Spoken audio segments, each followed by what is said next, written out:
हमारा जो मन है ना, वो एक रोड की तरह है, रास्ते की तरह, जिसमें विचार आते जाते रहते हैं। जैसे रोड में गाड़ियां आते जाते रहती है, वैसे। तो मान लो रोड पर एक गाड़ी है, तो रियलिटी क्या है? एक ही गाड़ी है, वही हकीकत ही है। वैसे ही मान लो तुम्हारे मन में एक विचार आया, तो वही तुम्हारा रियलिटी हो जाएगा। तुम ही उसको एक्सपीरियंस करोगे, उसी एक विचार से जो भी तुम्हारा मतलब होगा, उसी को तुम एक्सपीरियंस भी करोगे, वही रियलिटी बन जाएगी। मगर कॉन्फ्लिक्ट ये होता है कि मन में एक विचार तो कभी रहता नहीं, 2-3 विचार मतलब आते जाते रहते हैं। 2-3 कहाँ, दिन रात बस आते जाते रहते हैं ना विचार। तो अब यहाँ हो जाता है गड़बड़, इतने सारे विचार आते जाते रहते हैं, अब ध्यान कहाँ दे। अब खेल होता है ट्रस्ट का, अटेंशन का।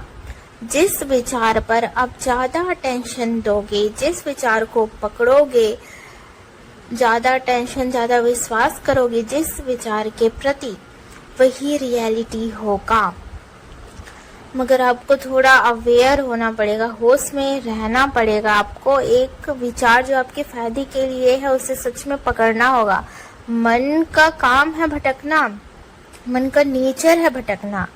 आपको होश से, बुद्धि का प्रयोग कर एक विचार पर जो आप चाहते हो रियलिटी आपके लाइफ में हो, बिना किसी कंफ्यूजन और कॉन्फ्लिक्ट के, एकदम क्लियर कट, अगर आप किसी थॉट पर अटकते हो, उस विचार पर फोकस, अटेंशन, ट्रस्ट, विश्वास करते हो, तो आपका रास्ता क्लियर है, फिर आपकी रियलिटी वही होगी। मगर खेल यहीं शुरू होता है, सारा खेल यही है। सोचो जरा, बस हम लोग क्या है, विचार का पुतला मात्र तो है, दिन रात विचार चलते रहते हैं। दूसरे हमारे बारे में क्या सोचते हैं, वो हमारे माइंड में ही वो विचार चलता है ना।